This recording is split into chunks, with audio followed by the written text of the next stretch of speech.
So I would like to share with you some ideas about teaching, learning, and technology. So I'm calling this Opportunities in the New Academy, and hopefully it will become clear what I mean by that. My name is Djun Kim. I work at UBC in Skylight, which is the Science Center for Learning and Teaching. I'm with the mathematics department. And I'm also CEO of Cielo Systems, a little software shop that I've been running for about 10 years or so. And currently I'm kind of in stealth mode for a project that involves teaching and learning, and I'll share a little bit about that as well. Okay, so I'm here to recruit you, not to a job, maybe next year I'll be in that position, but to an idea. And the idea is this. Here's a quote from John Dewey, kind of a genius, one of the kind of founders of a lot of the ideas that we have currently about education. So he said that if we teach today's students as we taught yesterday's, we rob them of tomorrow. So let's think about tomorrow. Think about the future. Here's a little Origami DNA. This is you can think of this as a message to the future. So we have a species, think about humans, and we're propagating ourselves forward in time. The human genome is about 750 megabytes. So we can fit quite a few copies of ourselves onto our smartphones and still have room left over for a movie or some playlists. So this is the biological component of what humans are. But there's something that's much more interesting, I think, and that's the cultural component. So culture is basically everything else that makes us human. So I think of these two channels that are transmitting the totality of humans from the past into the future. One is purely biological, and the second is cultural. So this encompasses language, music, art, architecture, laws, ritual, custom, any kind of knowledge. So everything that makes us human.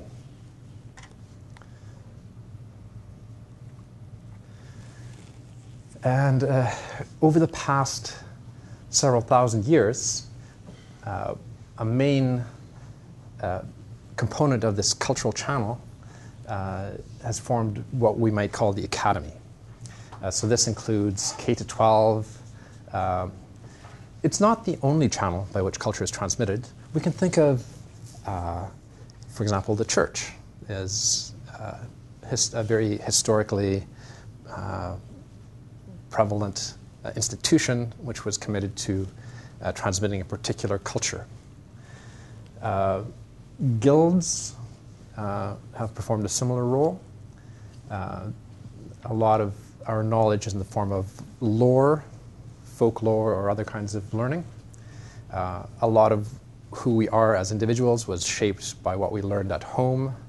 So this is kind of mother's lore. The military is also an institution which kind of promotes itself and promotes an aspect of culture. And of course, there's all kinds of secret societies that are also interested in doing this and have preserved themselves as cultural institutions for hundreds of years.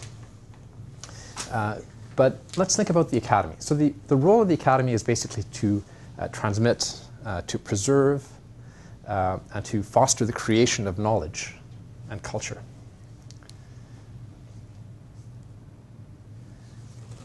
And I'm going to liken this to the situation with the biological channel. So think about DNA. Suppose you have some dinosaur DNA. How do you go about actually making a dinosaur?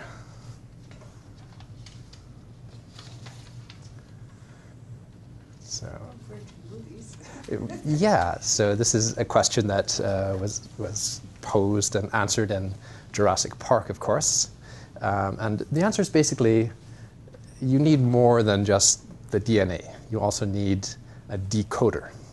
So a decoder is an egg. And an egg is a much more complicated thing than a sperm.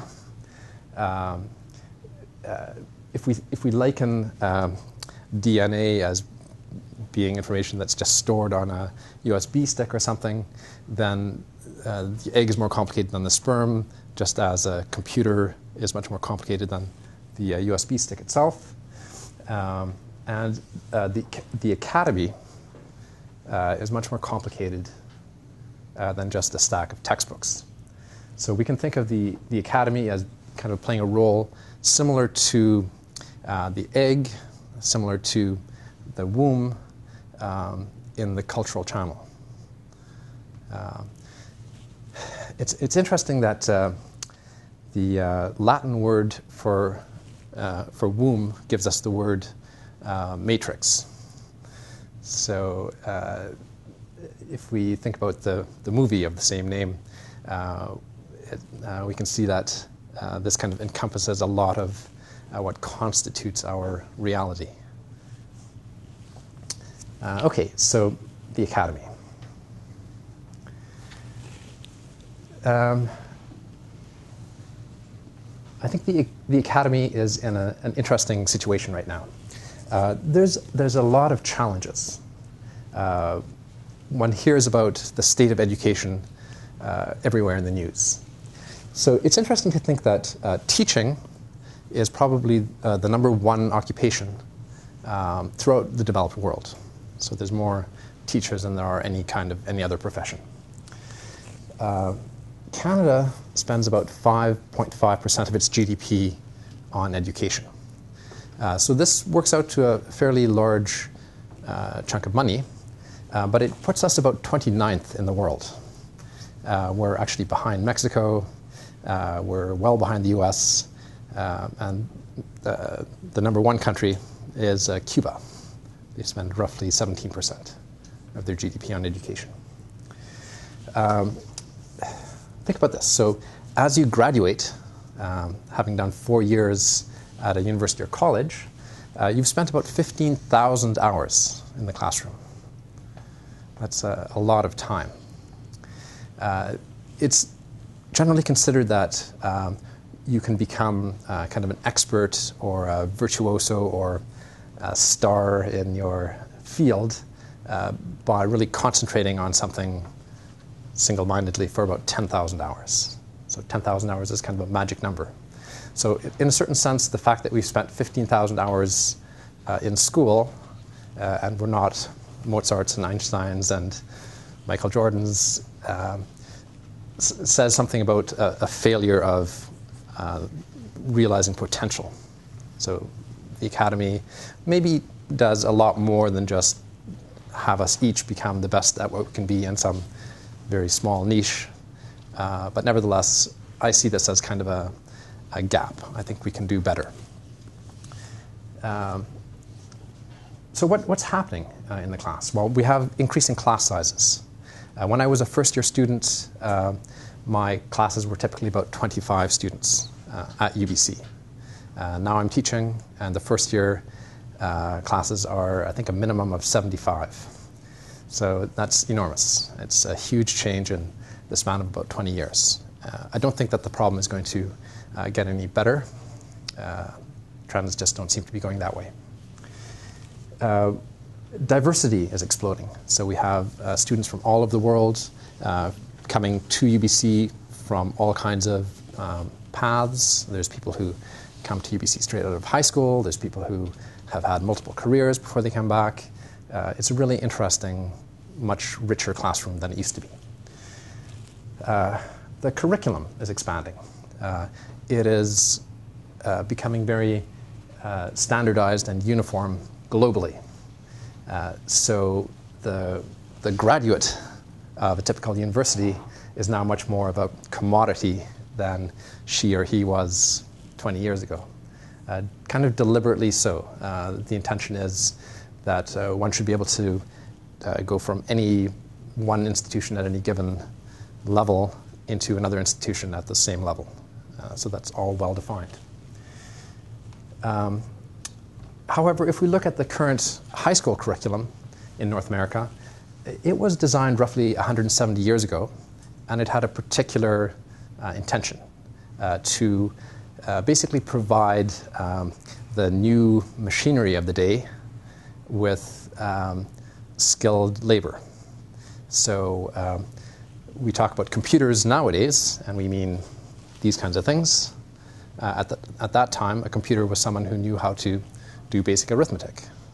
And so we had to have computers 150 years ago, just as we do now, but then we had to train them in school to do all of these basic operations. So in a way, it's a little bit surprising that the curriculum really hasn't changed that much in 170 years. And we're still teaching a lot of the same sorts of things. Finally, if we look specifically at BC, only about 20% of math teachers in primary and high school have any kind of mathematics courses beyond just a single 3-credit course. Even though it's pretty well understood that subject knowledge is probably the #1 indicator of student success. So if your teacher knows math, knows science, then as a student you'll succeed. If she or he doesn't, as a student, you're probably going to have a much more difficult time. So these are all challenges facing the academy. And I guess when I'm feeling pessimistic, it makes me even think of the kind of famous opening scene of Dantes Inferno, which I've quoted here. He's basically saying, halfway along this, my mortal journey, I found myself in a dark wood, and the clear way had become lost. So this is kind of a situation of despair, surrounded by these dark trees and horrible, frightening creatures in this dark wood. So all of this is in the context of global demographic shifts, right? We have an aging population. We have, looking at Canada, a declining population rate. So this is kind of like a situation where you've moved into a shared house with a bunch of roommates. Everything is great. You're sharing expenses. And so you can afford nice things like a nice flat-screen TV and a nice sound system and all the amenities. And then suddenly half of your roommates leave, but you still have the same costs. So this is the situation that's facing Canada, the US, a lot of European countries. So this is the context for all of this change. Okay, so this brings me to the technology part of this.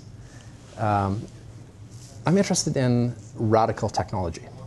And here's an example. This is a picture of a replica of Gutenberg's first press. So as we know, printing basically transformed everything. But I think it was also kind of unexpected.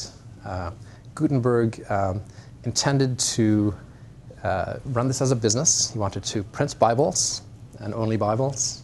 And he thought that he could sell a couple hundred of these a year and retire quite nicely.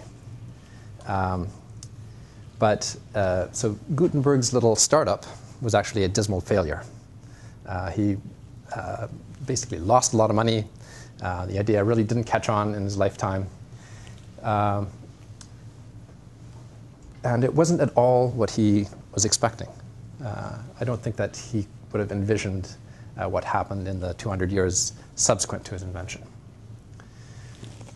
The same situation is true for a lot of the other radical technologies that have come up in teaching and learning.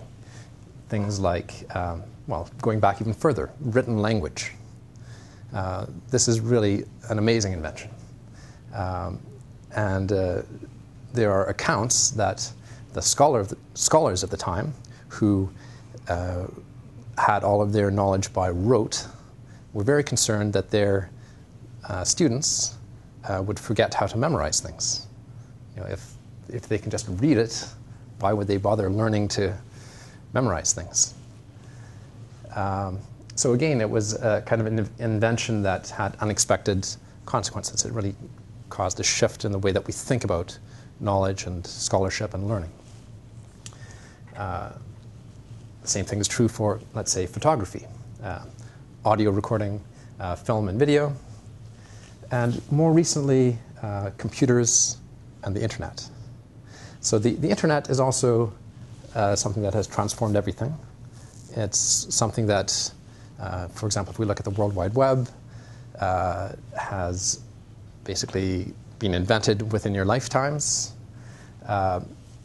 Originally, the idea was that it would just be a place where physics researchers could share their lab data and experiments. So in just a few decades, it's become something completely unimaginable, just from that original context. So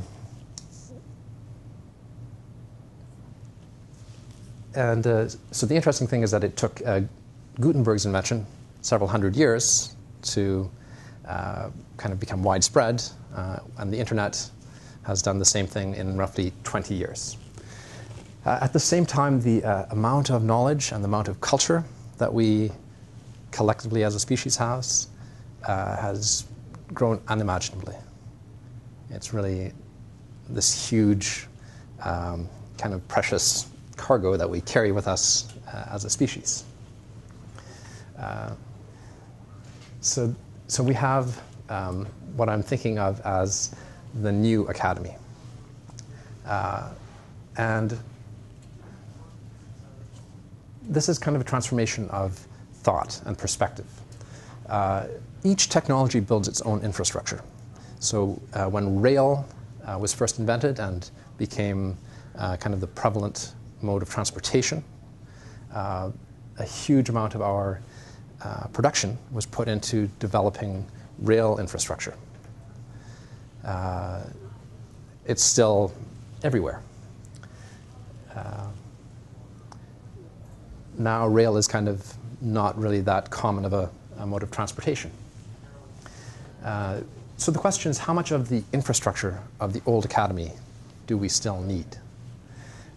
So I'd like you to just think about what is possible. Think about what we have now. Think about Wikipedia.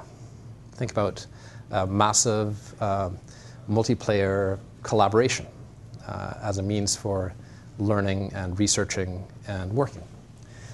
Think about reputation systems as part of the idea of vetting knowledge. This is part of what the academy does. A lot of the current system rests on publication and a network which is essentially controlled through this very old-fashioned infrastructure of publication. Think about the computational knowledge engines that we have now, like Wolfram Alpha. Has everyone here used Wolfram Alpha? Okay, so this is an online system that lets you basically solve any problem, let's say from any of the first 4 years of a typical university mathematics curriculum online. So as a math instructor, if I think that my students can't just go online and type in the question and get the answer, I'm deluding myself. This kind of concentration of formerly human knowledge into software is really remarkable. There's an interesting article in the current issue of Communications of the ACM, the Association for Computing Machinery, and it basically asks, will your job be replaced by robots? And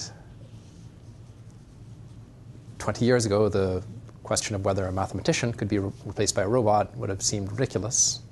But for quite a few things that a mathematician does in a commercial context, the answer is, yeah, sure, why not?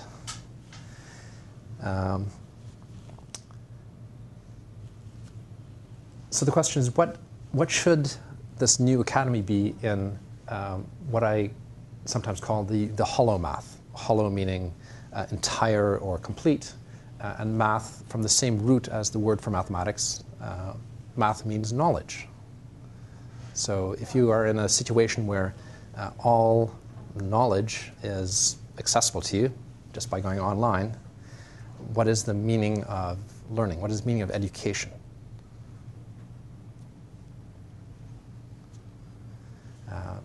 Part of the answer to that is that what you find online isn't knowledge, it's data or information, and so we need to transform. We need to be able to be intelligent and not merely knowledgeable. It's not necessary. It's not possible to really separate those two, but the memorized knowledge, the kind of book knowledge that used to be really central in describing the curriculum, in a way is irrelevant now. And our institutions are really kind of founded on a lot of these ideas.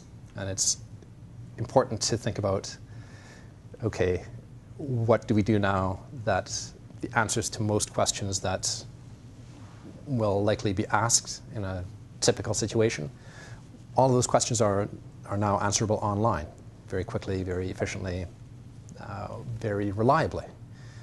So what is the role of humans? But if you can't connect the dots, it's not very satisfying. Right? The satisfaction in learning is connecting those dots. Yeah. So I think that's a great answer. So part of the reason that we learn is because we like to learn. We like to make sense of things. We like to have meaning. We like to build stories and connect the dots. Yeah, so I think that's a great part of the answer. And I think a lot of that is kind of missing in people's visions of the future of education. So I'd like to see more of that. So let me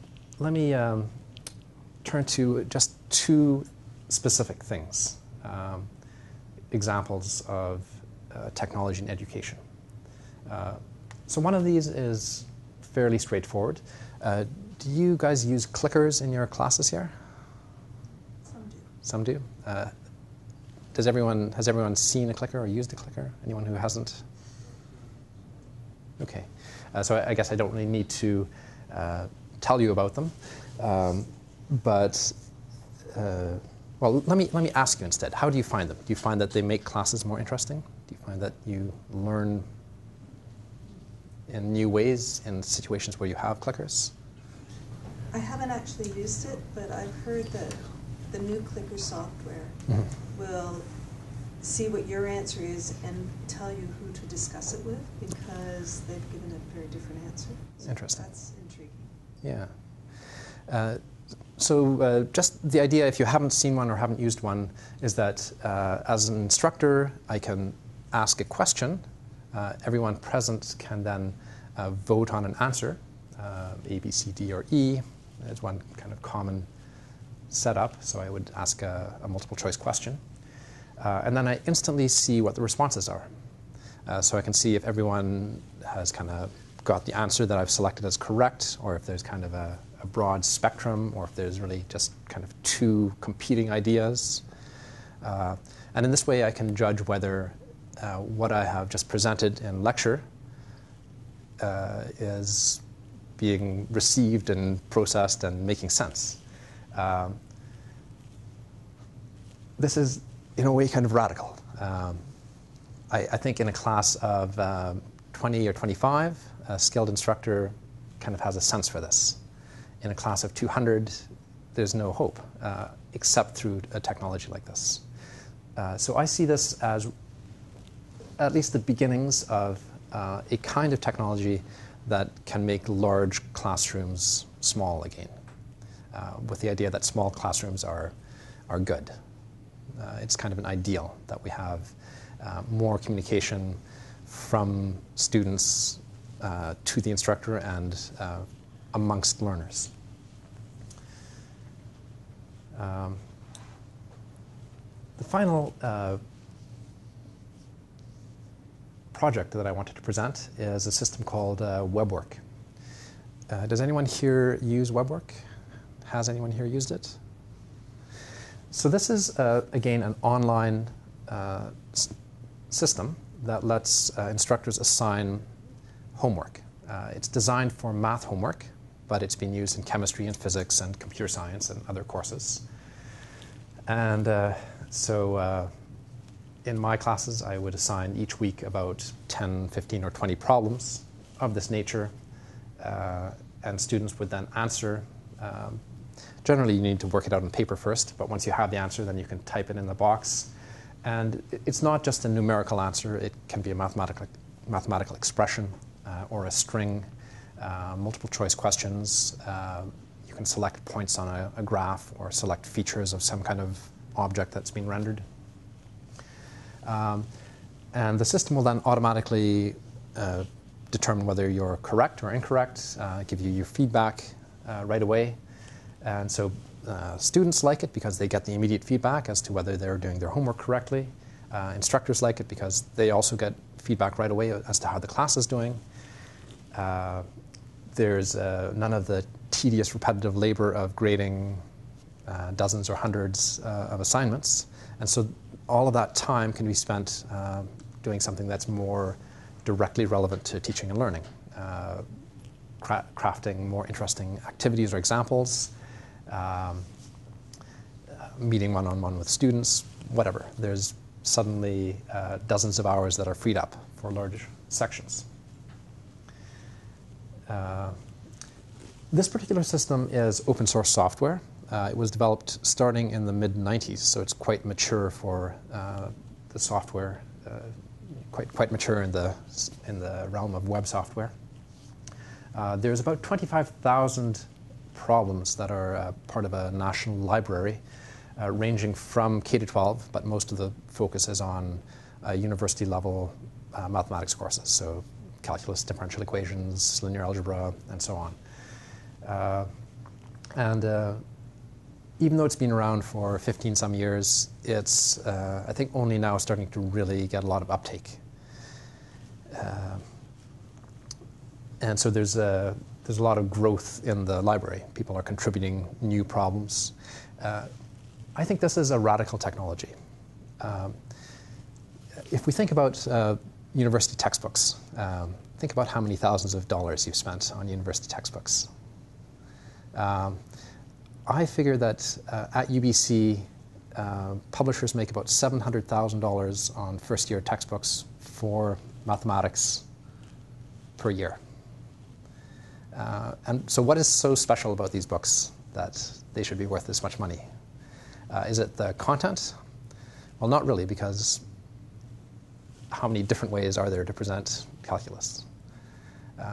Most of the presentation really dates back to one or two calculus books from the turn of the century. Those are all available now, free. They're out of copyright. You can get them online. Most of the problems in the textbook are also ripped off from earlier generations of these textbooks. So as just a big stack of paper, it's not really providing you with a whole lot of new information or useful. It's just not a great model, I think. It's not a useful educational tool anymore. I mean, certainly before the internet was around, you needed some way of presenting the information and keeping it. But now, I would be just as happy to see these academic publishers fall by the wayside. And I think this might be part of that trend. So free software, free problems. There are quite a few free calculus textbooks online. So there's no reason at all that one should have to fork over money for a calculus course these days. I think this is part of a model for the new academy. So this particular program is something that I've been working on for a couple of years. As I said, it's open source, so anyone can go and download their own copy, install it themselves. It's unfortunately a little difficult to do so, and so what I would like to do is to make this available as a service, so that any instructor who's interested can just sign up, upload a class list, and basically be ready to start assigning problems to their students. And there's a couple of different models that I have for this. One would be advertising supported. One would be kind of more custom software for individual institutions. But this is something that I hope to be kind of focusing on over the next couple of years. So then the software, you're developing the software? Yes, I've been working on the software to improve the user interface and to improve, well, to get rid of some of the bugs in it. And in general, just make it more pedagogically useful. One of the issues at the moment is that as a student you get feedback only, yes, your answer is correct, or no, it's incorrect, and you don't really get a lot of feedback as to why it might be wrong or what approaches you might take to finding the correct solution. So this is one aspect that I'm working on. There's other things that I think are also worth spending some time on. Okay, so I'm pretty much done here. So once again, I apologize for being late. Thank you very much for coming to listen to me, and I'm happy to answer any questions at this point.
I'd like to take this opportunity to thank Dr. Djun Kim for coming and speaking to us today. It was a very thought-provoking presentation, and I know I really enjoyed it, and I'm sure everybody else did as well.